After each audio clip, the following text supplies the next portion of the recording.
Unimos nuestras voces y fortalecemos el pensamiento mayor, nuestro pensamiento propio.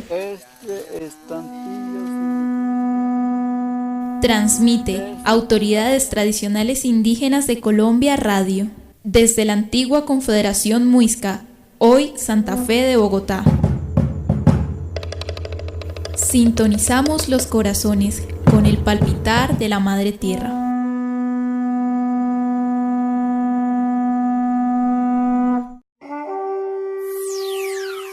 Los hijos de la Madre Tierra se comunican. Señal de enlace. Señal de enlace. Los hijos de la Madre Tierra se comunican. Señal de enlace. Señal de enlace.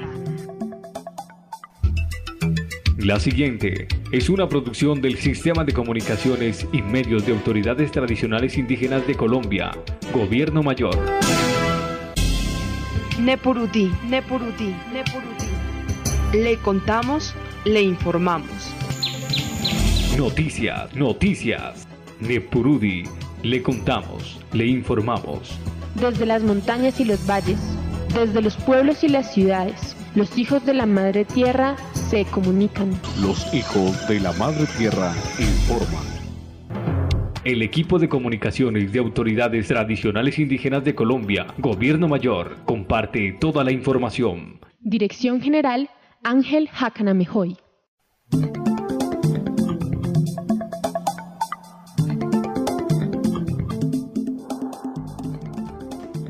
Le damos la bienvenida a la amplia audiencia de las emisoras hermanas en el país. Emisión de Nepurudi Noticias hoy 30 de agosto de 2014 con todos los hechos que hicieron noticia en nuestras regiones, el país y el mundo. Carlos Rincón quien les habla y los invito a que escuchemos los titulares. Noticias, noticias, noticias. Titulares, titulares. ¿Qué sucede en la Madre Tierra hoy en el mundo?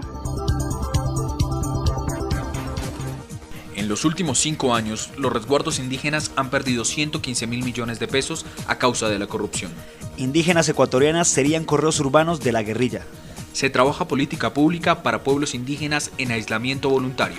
Voraz incendio acabó con las casas de 34 familias indígenas en La Guajira. Corte Constitucional le ordenó al INCODER proteger a población indígena de Vichada. Indígenas protestan contra Monsanto en Guatemala. La homosexualidad con rostro indígena es aún tabú en Bolivia. Proyectos productivos para mujeres indígenas en México.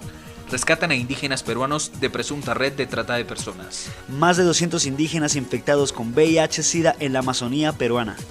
Piden investigaciones sobre crímenes contra indígenas en Canadá. En la sección de Cultura presentaremos la historia de vida de Miriam Chamorro, Coordinadora Nacional de Autoridades Tradicionales Indígenas de Colombia, Gobierno Mayor. Noticias, noticias, noticias.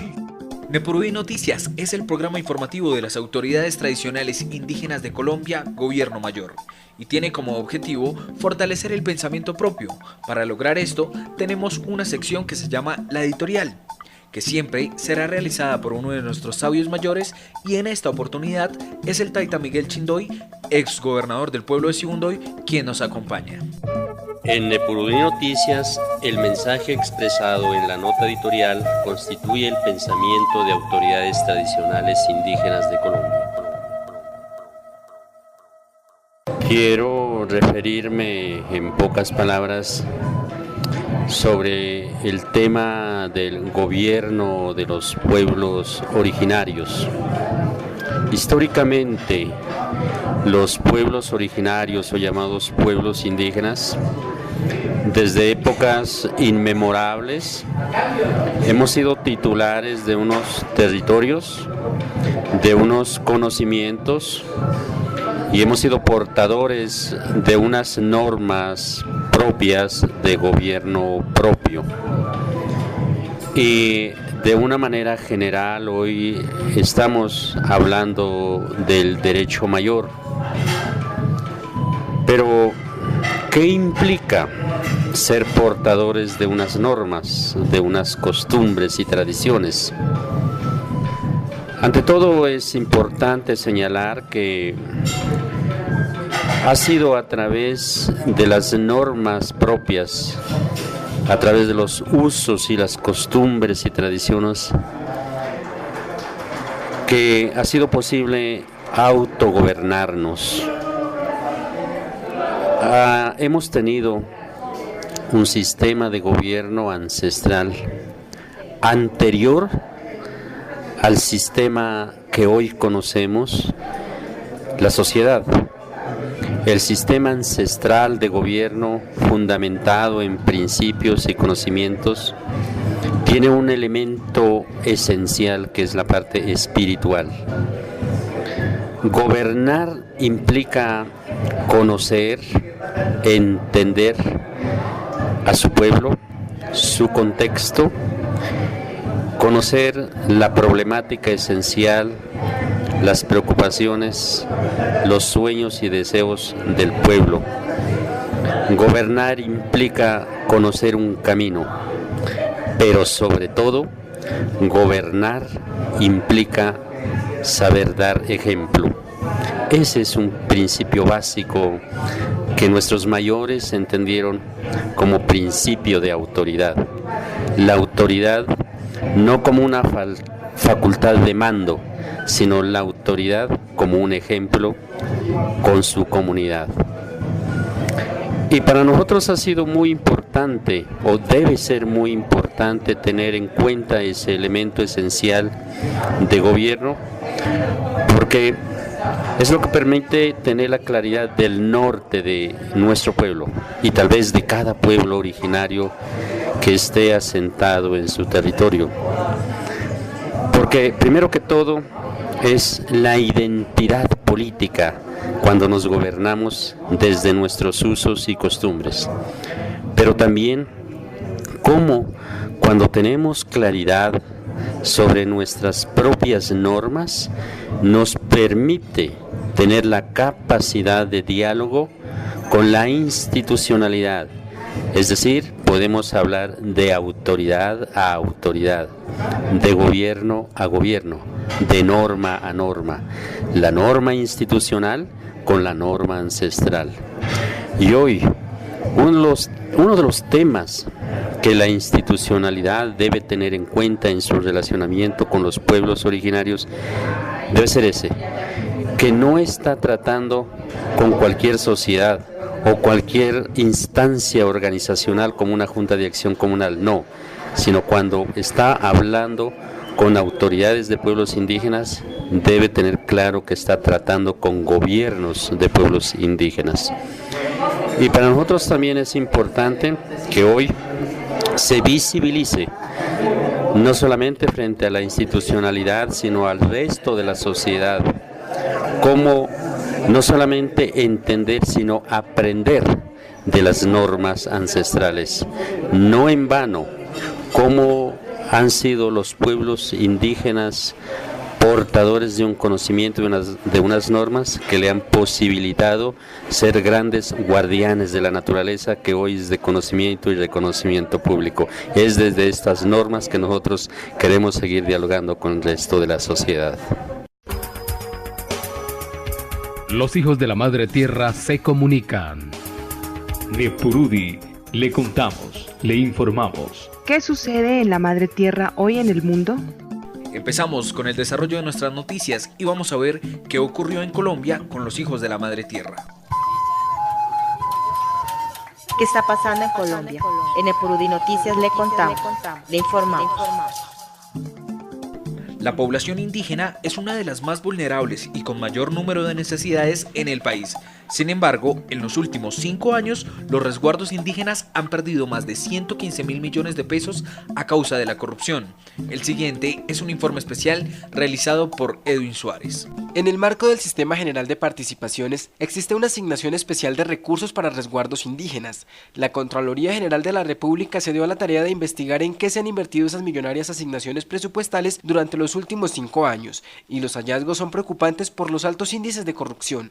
Habla Ligia Elena Borrero, Vicecontralora General de la República. Allí encontramos que en realidad de lo que se pudo observar, un 65% de los recursos no llegaban a donde debían llegar, es decir, no estaban representados en bienes y servicios. Según las leyes 715 de 2001 y 1450 de 2011, que reglamentan el Sistema General de Participaciones, los recursos que se entregan a través de este mecanismo deben ser invertidos en los sectores de educación, salud, agua potable o propósitos generales como mejoramiento de vivienda. Como estos recursos son entregados por el Gobierno Nacional a través de las autoridades locales, la Contraloría encontró que entre las alcaldías y los contratistas se está generando principalmente el detrimento patrimonial.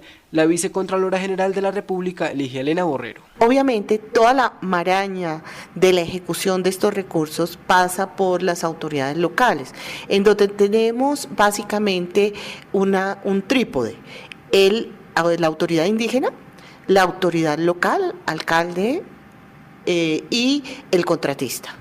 Entre esos tres, uno poder saber si cada peso que se entregó del presupuesto público para cumplir con las finalidades para estos resguardos llegaban, pues es bastante difícil, pero se pudo estimar que un 65% no estaba llegando a sus beneficiarios. Esos beneficiarios deberían ser los 1.500.000 indígenas que tiene Colombia y que según el DANE están repartidos en 803 resguardos que se ubican en 239 municipios de 29 departamentos. Sin embargo, la corrupción impide que las necesidades básicas que tiene este segmento de la población sean solucionadas. Así lo explica Luis Carlos Pichón, coordinador de auditorías a resguardos indígenas de la Contraloría General. Cuando uno llega a la comunidad y le dice, ustedes recibieron bienes, servicios y obras, ni siquiera están enterados de que tienen una asignación por el Estado colombiano para solucionar sus problemas básicos.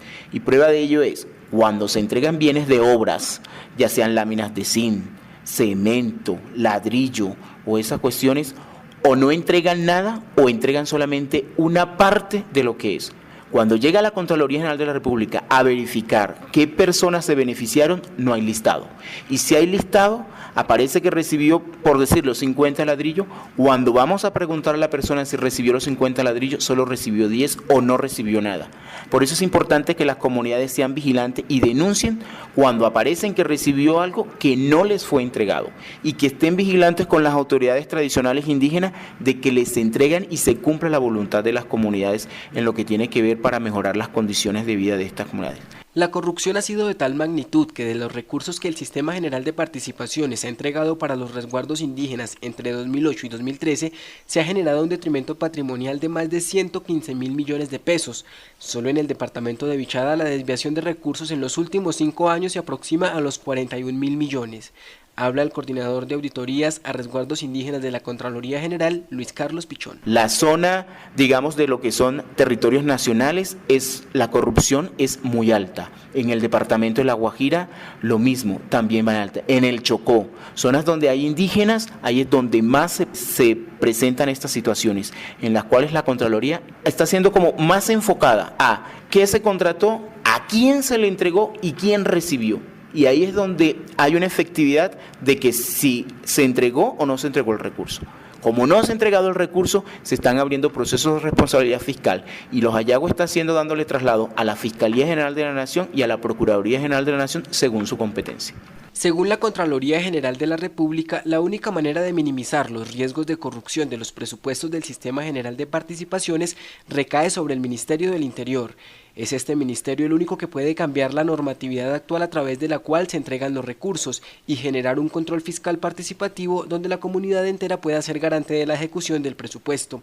La Vicecontralora General, Ligia Elena Borrero. Pero si usted hace este mecanismo y públicamente dice, mire, tenemos 100.000 pesos y estos 100.000 pesos, los proyectos que hay es para A, B y C y la comunidad lo sabe y después dice, y voy a venir en 3 meses a que se entreguen por los contratistas. Entonces lo hacen así. Creo que eso pone más ojos, visibiliza más las necesidades y hace que la comunidad esté pendiente. Según la Contraloría, el ejercicio de control que han venido realizando en la inversión de estos recursos presenta una disminución considerable. El informe entregado por la entidad a las organizaciones indígenas del país y al cual Nepurudí Noticias tuvo acceso, evidencia que entre 2008 y 2011 se perdieron 94.500 millones de pesos, pero entre 2012 y 2013 solo se perdieron 20.800 millones. Para este año, el Sistema General de Participaciones destinó 135.768 millones de pesos a los resguardos indígenas. ¿Qué está pasando en Colombia? En Epurudí Noticias le contamos, le informamos. ¿Qué está pasando en nuestros sagrados espacios de vida? En Epurudí Noticias. La requisa a un bus de servicio interdepartamental permitió el hallazgo del material que iba para la capital de Antioquia y que era transportado por indígenas ecuatorianas.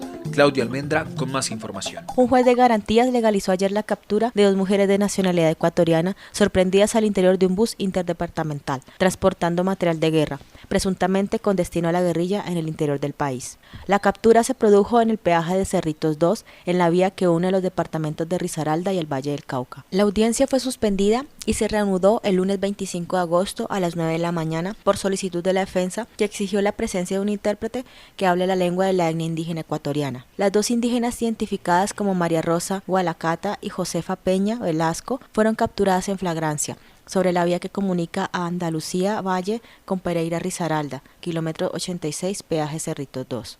Habían partido de la hermana República del Ecuador con la peligrosa carga adherida a sus cuerpos y en Pasto abordaron el bus de la flota Magdalena con destino a Medellín.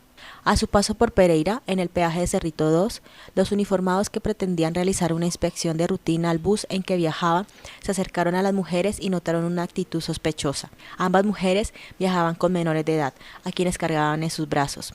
Cuando las indígenas se sintieron descubiertas, se aferraron a los pequeños e irrumpieron en llanto. Sin embargo, una vez descendieron del bus, fueron requisadas por una patrullera, quien les descubrió a cada una cerca de 400 metros de mecha lenta, elemento requerido para la explosión de dinamita. A las detenidas les fueron imputados cargos por violación al artículo 366 del Código Penal colombiano, fabricación, tráfico y porte de armas de fuego y municiones de uso privativo de las fuerzas militares, que establece penas de prisión de 3 a 10 años para esta conducta delictiva.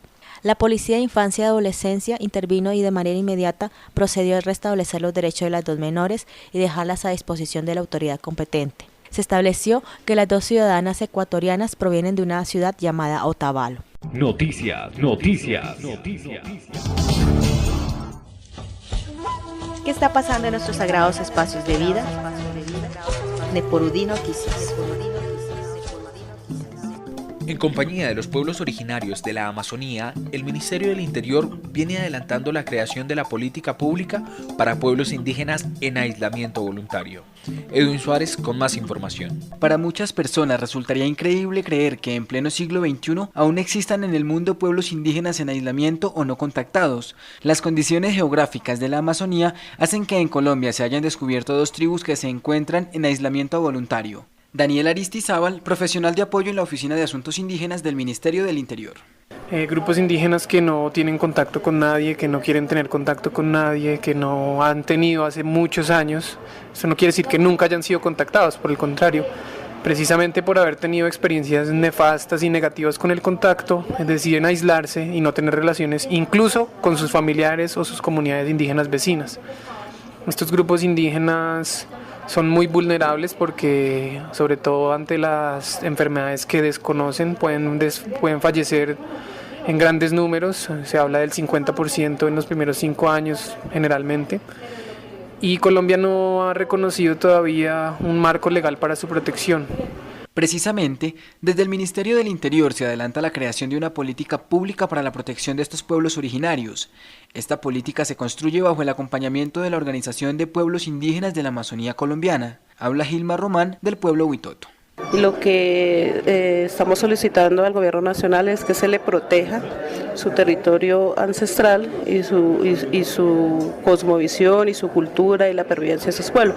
Estos pueblos en estos momentos están en grave riesgo o están en un exterminio porque no hay una protección o algo que le blinde su territorio en el marco, diríamos, del conflicto armado o el narcotráfico o como para que no pase como lo que pasó con el pueblo Nucamacú, que cuando Ellos salieron, no había aquí en Colombia ni cómo protegerlo, ni un plan de contingencia, ni cómo para poder proteger a ellos. A través de metodologías indirectas no invasivas, entrevistas, revisión bibliográfica de viajeros antiguos y crónicas de los chamanes, el Ministerio del Interior ha descubierto 2 pueblos en la Amazonía que habitan en el Parque Nacional Natural Río Puré y sus alrededores. Sin embargo, se estima que en total hayan unos 15 pueblos en aislamiento en el país. El antropólogo jurídico Erinaldi Gómez es especialista en pueblos indígenas y se refirió al tema. Creo que debe escucharse algunas voces de qué es lo que realmente piensan esos pueblos, porque vamos a hacer política pública sobre pueblos que se están marginando ellos voluntariamente del lado de nosotros. ¿Qué es lo que quiere y qué es lo que significa eso? Todavía no hemos sabido leer qué quiere decir eso. Y si no hemos sabido leer qué quiere decir ese aislamiento voluntario de los pueblos, me parece un despropósito hacer política pública. Primero tenemos que comprender por qué y qué es lo que ellos quieren, qué es lo que desean. Y si vamos a garantizar los derechos de ellos. Yo todavía no conozco qué es lo que dicen estos pueblos. ¿Hace bien o mal el gobierno nacional creando una política pública para pueblos originarios en aislamiento voluntario cuando ni siquiera se garantizan los derechos a las comunidades indígenas que llevan años reclamando? Eso lo sabremos una vez puesta en marcha dicha política pública. Daniel Aristizábal. Lo que queremos es garantizar el aislamiento absoluto mientras ellos decidan estar así. ¿Qué está pasando en Colombia? En Epurudí Noticias le contamos, le informamos. ¿Qué está pasando en nuestros sagrados espacios de vida? En Epurudí Noticias. Un voraz incendio acabó con casas de 34 familias de la etnia Wiwa de la población de Sananí, ubicado en el municipio de Riohacha, Guajira. La noticia con Claudia Almendra.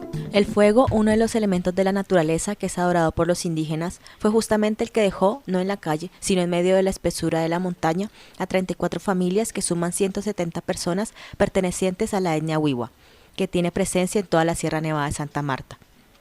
El pueblo afectado el pasado miércoles por las llamas se conoce como Sinani y está localizado a solo 5 minutos del corregimiento Tomarazón, entre la zona rural de Riohacha y el piedemonte de la sierra. No es un pueblo muy antiguo y, según informaciones, fue construido para la ubicación de los indígenas que sufrieron el embate de la violencia paramilitar y guerrilla de hace unos años. Allí hay desplazados de varios pueblos nativos como Naranjal, donde los paramilitares de Jorge 40 hicieron varias masacres y desapariciones. En la tragedia se quemaron 24 bohíos construidos con paja y con una arquitectura propia de la etnia. También sucumbió el salón para la atención de salud, 2 salones de clase para los niños, un cuarto de herramientas y 3 salones para la realización de las ceremonias sagradas. La Defensoría del Pueblo, varios organismos de socorro y los representantes de la atención de desastres del municipio de Riohacha y del departamento de La Guajira estuvieron a cargo de la coordinación de la entrega de la ayuda humanitaria.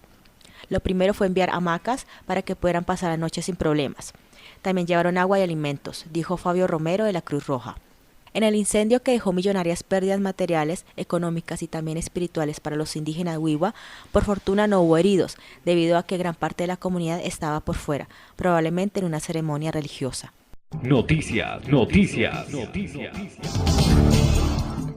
Un fuerte pronunciamiento hizo la Corte Constitucional frente a la situación de vulnerabilidad a la que están sometidos algunos pueblos indígenas en Colombia.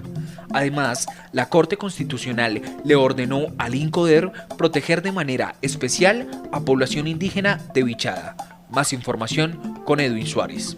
El Alto Tribunal, con ponencia del magistrado Jorge Ignacio Pretel, ordenó al Instituto Colombiano de Desarrollo Rural, INCODER, que adopte las medidas preventivas y de protección que sean necesarias a favor de los miembros de la comunidad indígena Marimba Tuparro y Mapayerri, para evitar que los territorios en disputa sean ocupados por terceros mientras culmina el proceso de constitución de su resguardo.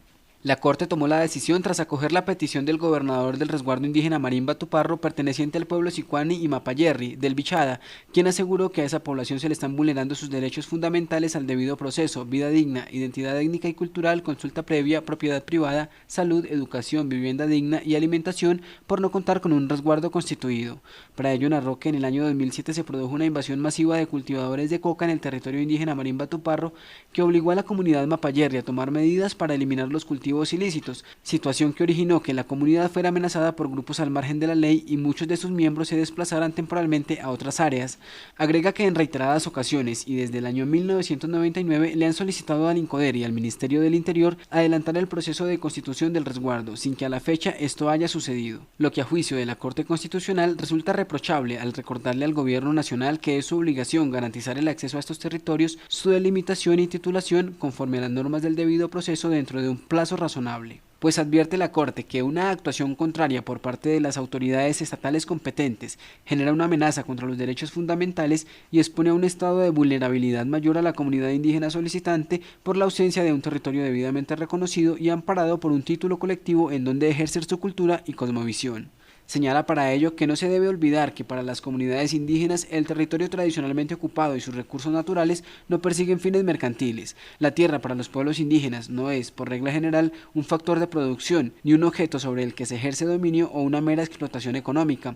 Para los pueblos indígenas el territorio tiene un significado más profundo. Es el espacio donde ejercen sus actividades vitales y con el que interactúan, y por ello está íntimamente ligado a su existencia y supervivencia como grupos culturalmente diferenciados desde el punto de vista religioso, político, social y económico. El reconocimiento del derecho a la propiedad, posesión y uso de la tierra y territorios ocupados ancestralmente de forma colectiva es fundamental para su permanencia y supervivencia.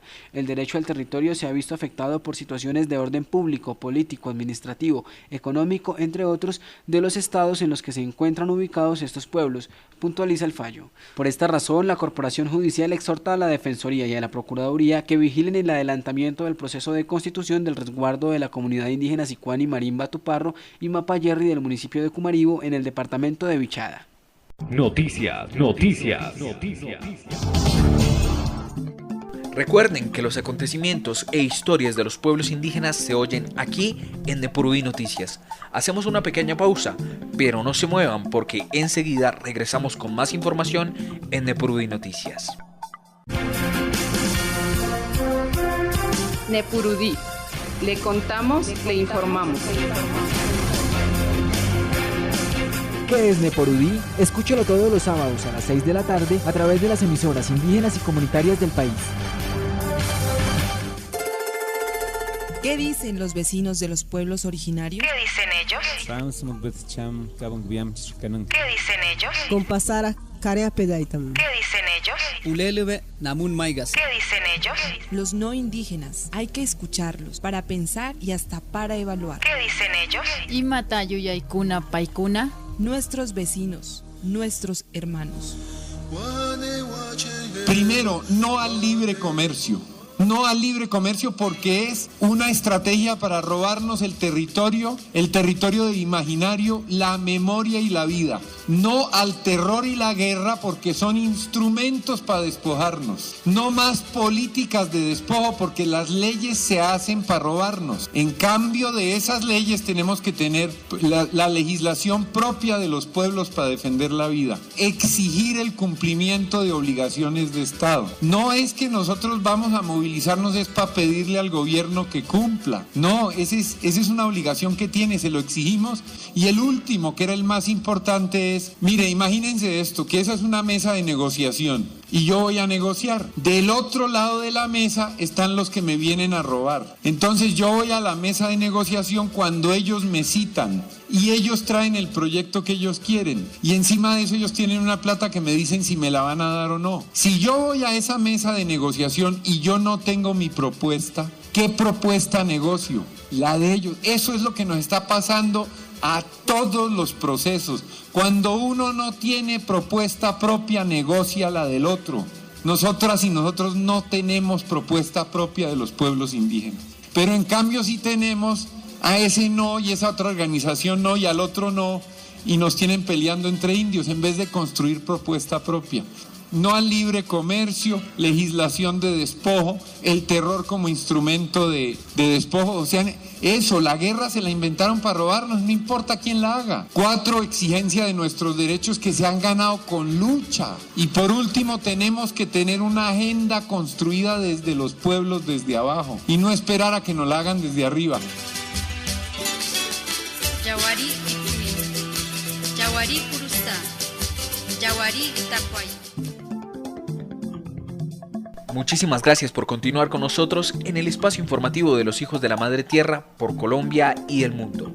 Ahora vamos a dar un pequeño repaso a los hechos internacionales más relevantes que ocurrieron en los pueblos indígenas durante esta semana. Noticias.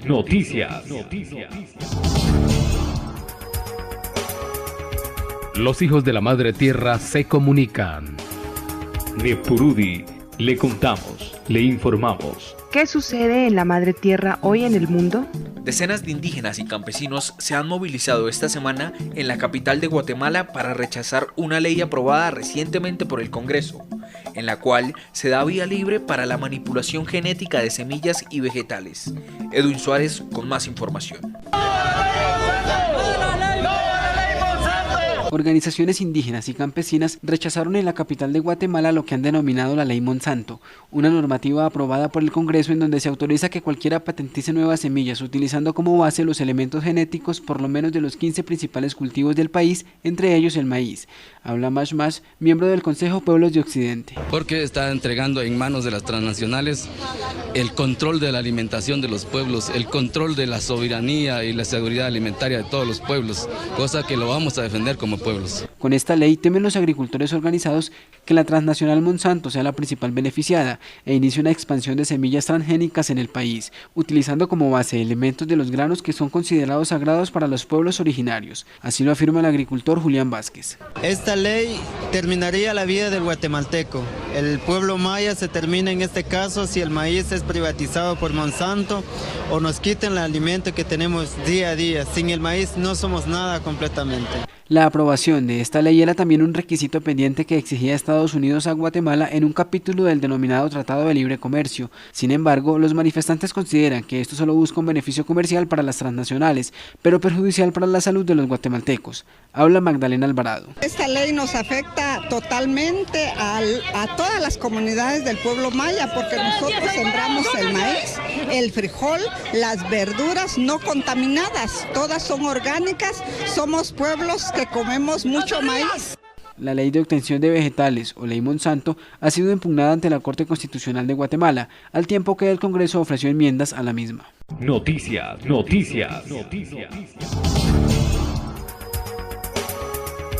Los hijos de la Madre Tierra se comunican. De Purudi le contamos, le informamos. ¿Qué sucede en la Madre Tierra hoy en el mundo?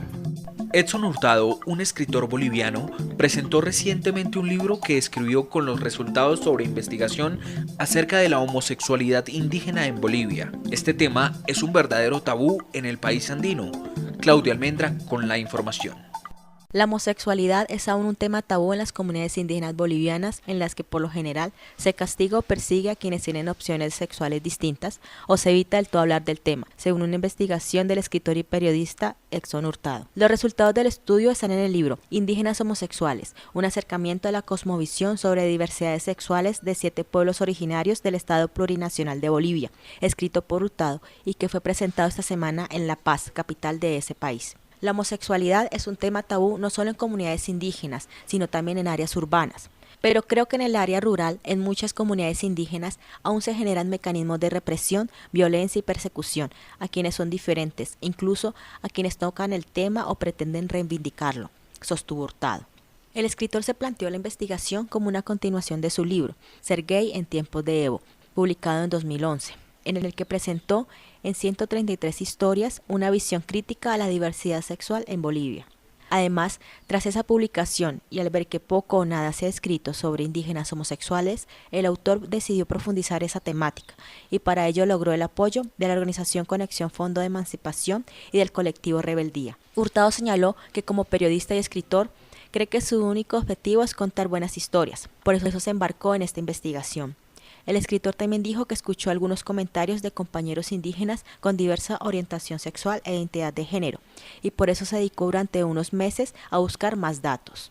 El periodista comenzó a reunir historias, como piezas de un rompecabezas, en un recorrido de 6 meses que le llevó a más de una docena de comunidades indígenas en las regiones de La Paz y Potosí, en el occidente, la oriental Santa Cruz, la zona sureña del Chaco y el norte amazónico. En el viaje pudo entrevistarse con una treintena de personas y realizar unas 200 encuestas sobre diversidad sexual y género, e incluyó en su estudio a las etnias de los ayoreos, afrobolivianos, amairas, guaraníes, moxeños, pacaguaras y quechuas. El trabajo de Hurtado no ha sido sencillo, pues al ser un asunto que no se aborda fácilmente, se topó sobre todo con la resistencia de los líderes indígenas, quienes evitan de plano hablar del tema o reaccionan negativamente.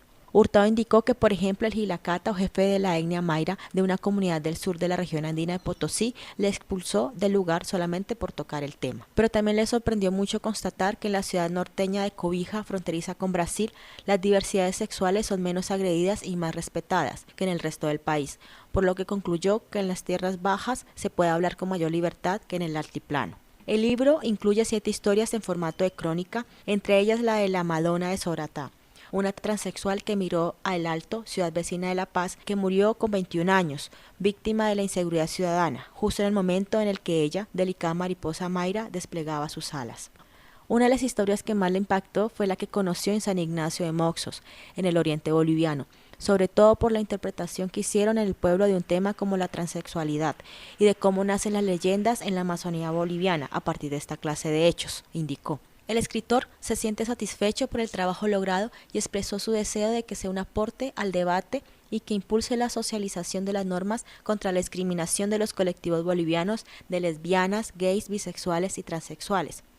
Si bien la ley contra el racismo y toda forma de discriminación aprobada por el gobierno boliviano en 2010 es una herramienta valiosísima, hace falta difundirla de una forma más efectiva, sobre todo en áreas rurales del país, añadió. Los hijos de la Madre Tierra se comunican. Nepurudi, le contamos, le informamos. ¿Qué sucede en la Madre Tierra hoy en el mundo? En México, las políticas de apoyo social para pueblos indígenas están cambiando. Van de lo existencial a los proyectos productivos. Edwin Suárez nos tiene la historia de un grupo de mujeres emprendedoras en el estado de Puebla, muestra real de un proyecto productivo de los pueblos indígenas. Trabajo comunitario, organización y prosperidad, ingredientes básicos que llevaron al éxito a la comunidad indígena Nahua. Habla Rufina Villa. Una de las cuestiones por las que nosotras quisimos organizarnos es que en la comunidad el trabajo del campo es poco valorado, no es bien pagado. Y entonces aquí llueve mucho y en ese tiempo pues no alcanzaba ya, cuando teníamos hijos, no alcanzaba lo que el marido ganaba para sostener a la familia. Fueron décadas de trabajo y esfuerzo que finalmente fructificaron en un proyecto ecoturístico construido, administrado y operado por mujeres indígenas. Tazelotsin significa plantita en crecimiento. Y le pusimos ese nombre a nuestro hotel porque es un lugar con plantas y porque pensamos que este hotel es como una plantita a la que hay que cuidar, porque si la descuidamos empieza a decaer. Rufina Villa explica que el hotel está ubicado en el pueblo de Cuexalan, un lugar que cuenta con una gran cantidad de atractivos ecoturísticos, prehispánicos y coloniales. Pero irónicamente, la comunidad Nahua era la menos favorecida con los proyectos turísticos de la zona. Como que vimos que era necesario que hiciéramos algo más para poder tener recursos propios y para poder generar empleo para nuestra gente, para que no se vaya a la ciudad. Mano con mano unieron fuerzas para conformar un proyecto. Es la textil, el bordado a mano, telar de cintura y la cestería de jonote. Actualmente también se hace mucho la artesanía de semillas, o sea, collares, aretes y pulseras.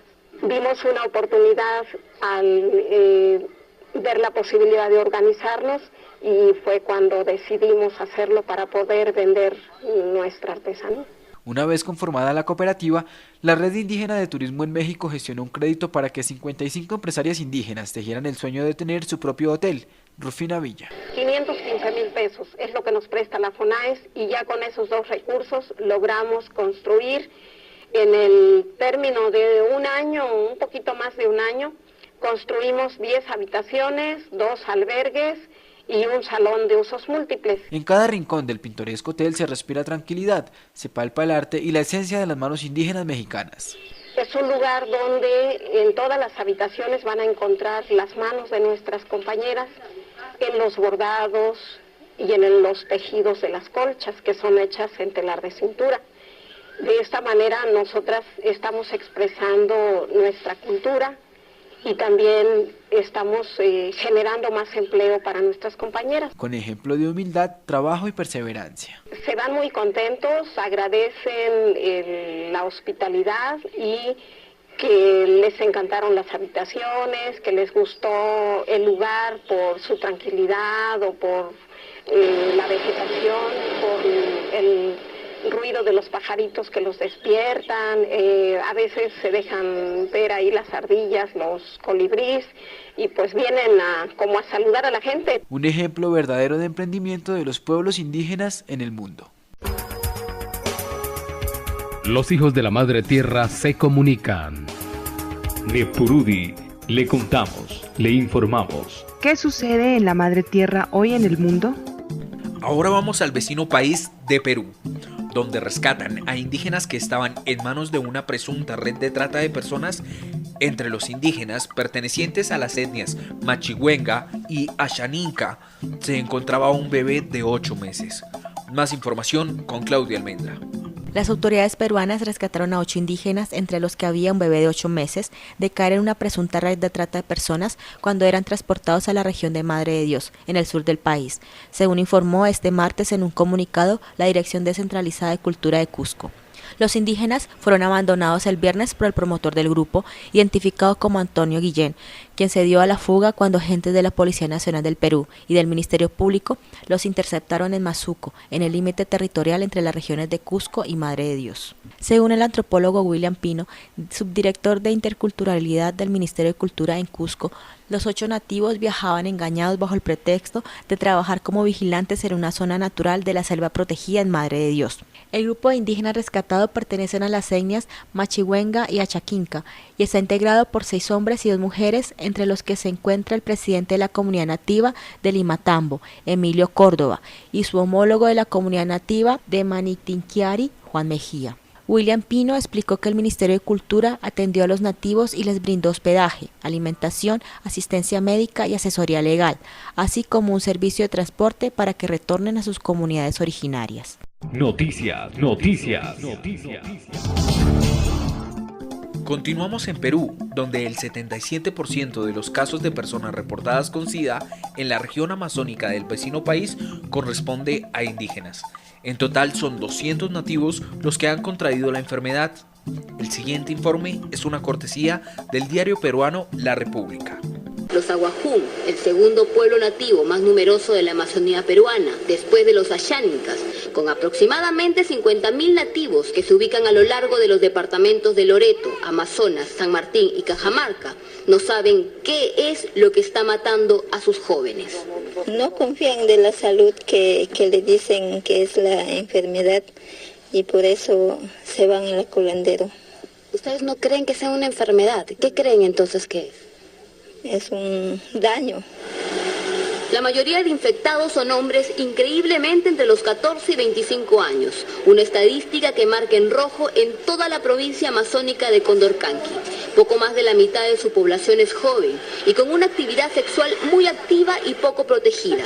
Según sus propias estadísticas, la propagación del VIH en esta zona se da entre heterosexuales, en su mayoría promiscuos. Siguiendo la teoría de los Aguajún, la enfermedad no nació en ellos, sino que fue traída por los foráneos. Miren, a los 16 años podría ser que lo contraje por vía sexual, pero... Actualmente tiene 26 años y por obvias razones prefiere ocultarse. Como la mayoría de infectados, no sabe desde cuándo lleva el VIH en su organismo. Solo sabe que cuando se lo diagnosticaron hace 10 años, sintió que lo condenaron a muerte. Lo primero que pensé, pues, acá se acaba todo, pero... ¿Cómo contrajo usted la enfermedad?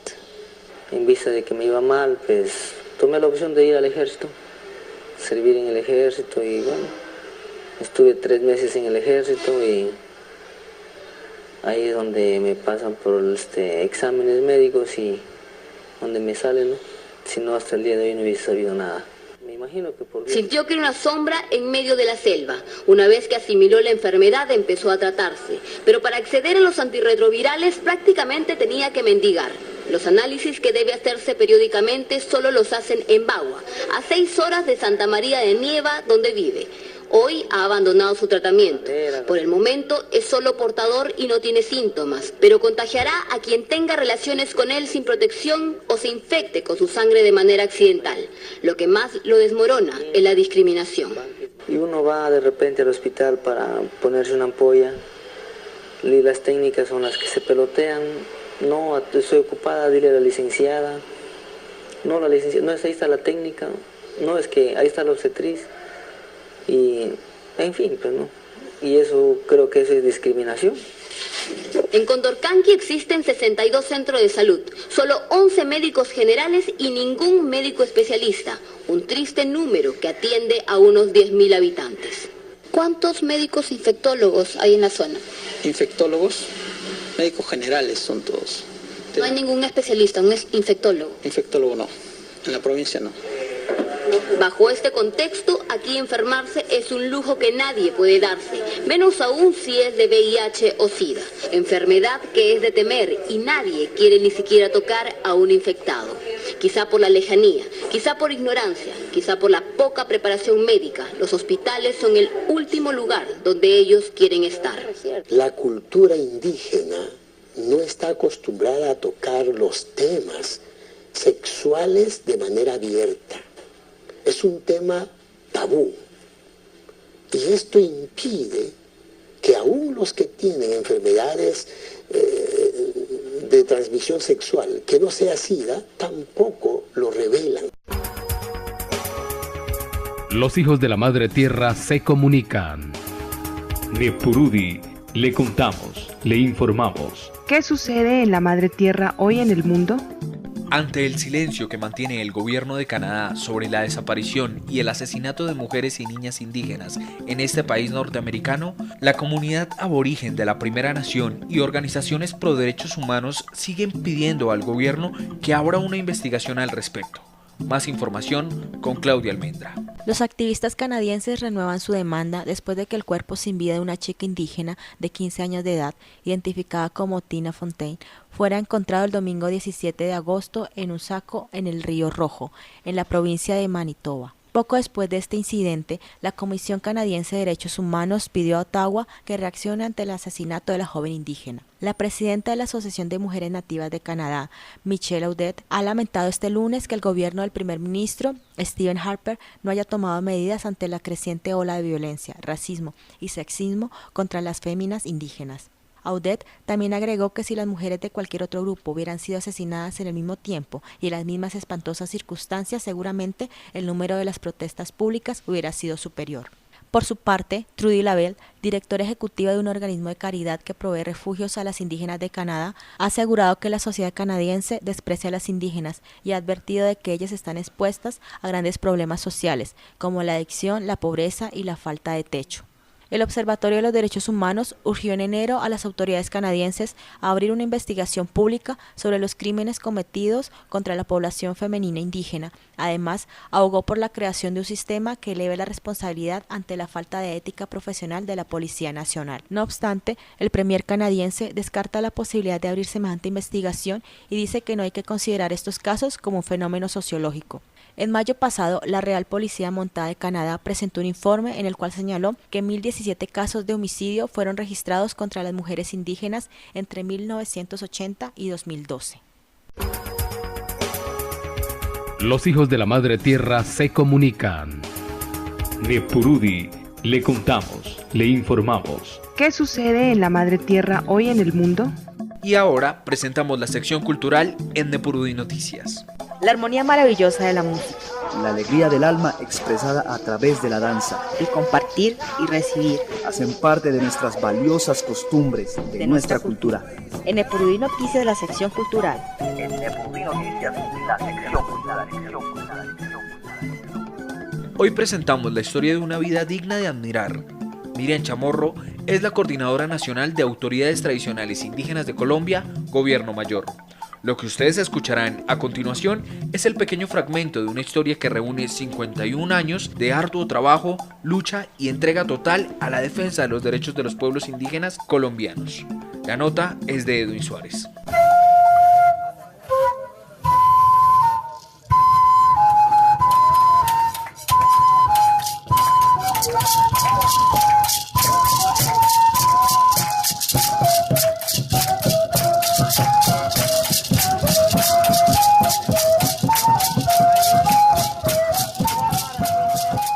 Yo pertenezco al pueblo Emberá Dóvida, ubicada en un municipio del Chocó. En este momento estamos a 3 días para llegar al sitio de origen de mi nacimiento.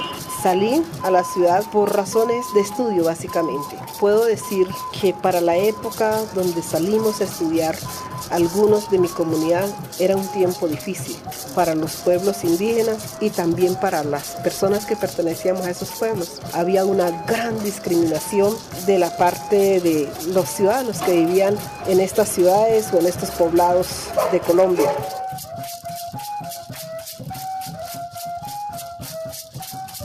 La gobernadora se refiere a Medellín, ciudad a la que llegó cuando tenía tan solo 16 años. Sin embargo, sus primeros años de vida fueron en el territorio, junto a su familia, donde fue la niña consentida, pues era la primera mujer del clan de los Chamorro después de una larga generación masculina que siempre se dedicó a la medicina tradicional.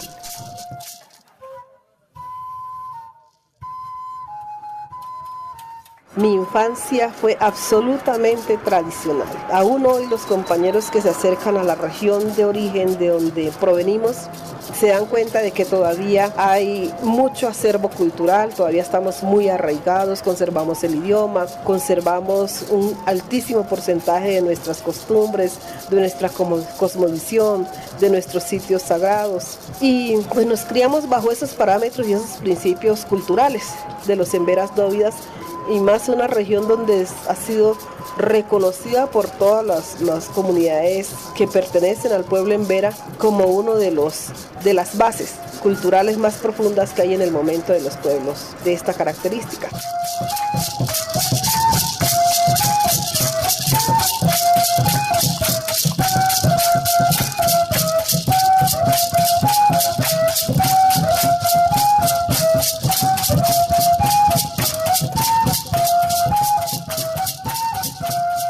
Desde muy niña, Miriam Chamorro tuvo que desprenderse de su familia.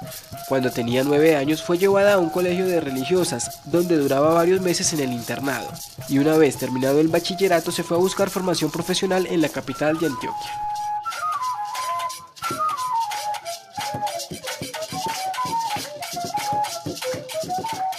Soy profesora, normalista.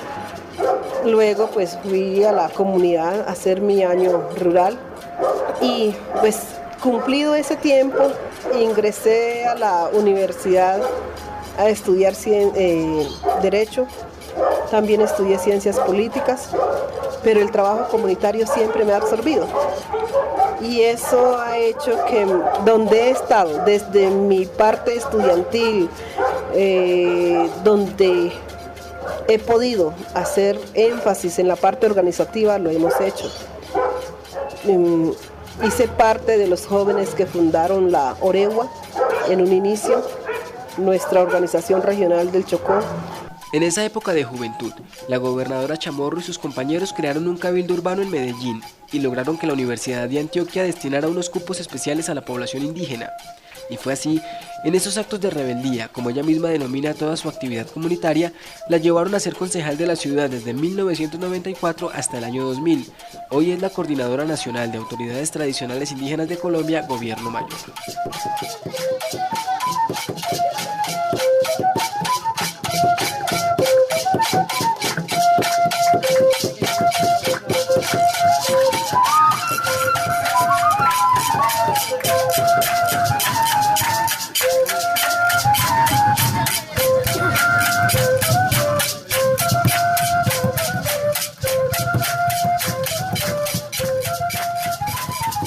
Bueno, después de un tiempo de haber dejado un poco la parte organizativa y que el movimiento se dedicó a mirar cómo ha alcanzado unos ideales en la política coyuntural, en cuanto a la representación electoral es volver a dejar como el camino ya definido hacia lo organizativo, seguir bajo los principios que crearon este movimiento de autoridades en lo social y dejar unas líneas ya establecidas para que la parte de la estructura organizativa quede bien articulada en lo local, en lo regional y en lo nacional. Después de lograr estos objetivos, la gobernadora Miriam Chamorro desea volver a vivir en su territorio. Sin embargo, ella misma reconoce que aún queda mucho trabajo por hacer. Siempre se añora la tierra, siempre se tiende a regresar a ese sitio pues, donde tenemos el ombligo sembrado. Y sí, hace 2 años contemplé regresar de lleno ya a la comunidad. Consideraba que pues, ya había hecho mis aportes por fuera de ella, porque entre otras cosas nunca me he desligado de la comunidad. Mi casa en Medellín es como una colonia, una embajada indígena, no solamente de los que llegan de mi comunidad, sino también de otras comunidades. Desde que vivimos en esa ciudad siempre ha sido así.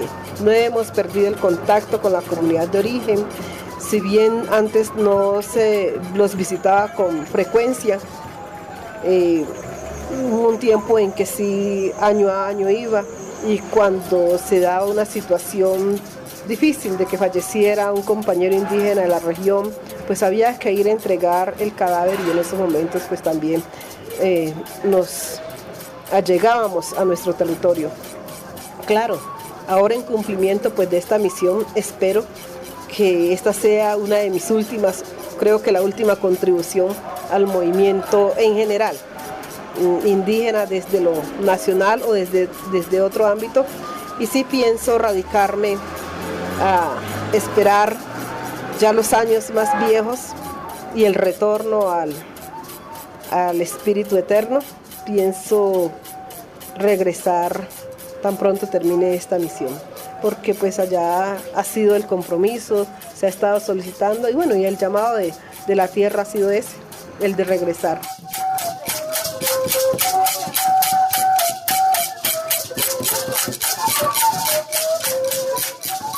Con 51 años, 3 hijos, infinidad de amigos y cientos de anécdotas e historias por contar, Miriam Chamorro sabe que ha sido una mujer trascendental en la defensa de los derechos de una población vulnerable y marginada por más de 500 años, los indígenas.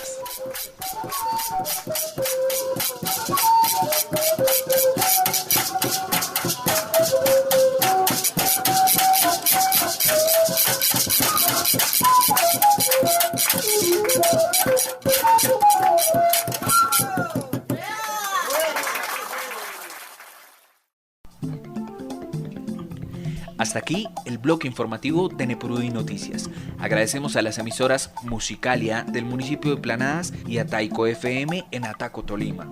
En el departamento de Putumayo agradecemos también a Radio Inga Kamsá, Radio Huaychanyá y Radio Guaira. En el departamento del Cauca queremos agradecer a Radio Namuyguam, Radio Nimuyguam y Radio de Novirao.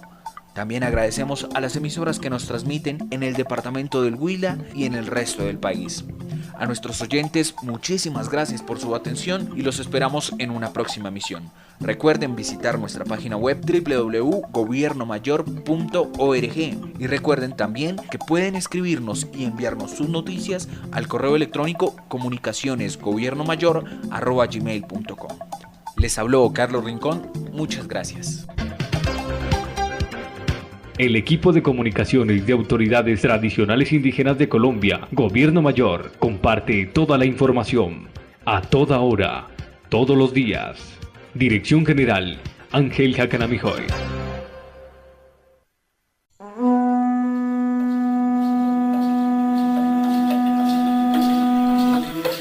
Unimos nuestras voces y fortalecemos el pensamiento mayor, nuestro pensamiento propio. Transmite Autoridades Tradicionales Indígenas de Colombia Radio, desde la antigua Confederación Muisca, hoy Santa Fe de Bogotá. Sintonizamos los corazones con el palpitar de la Madre Tierra.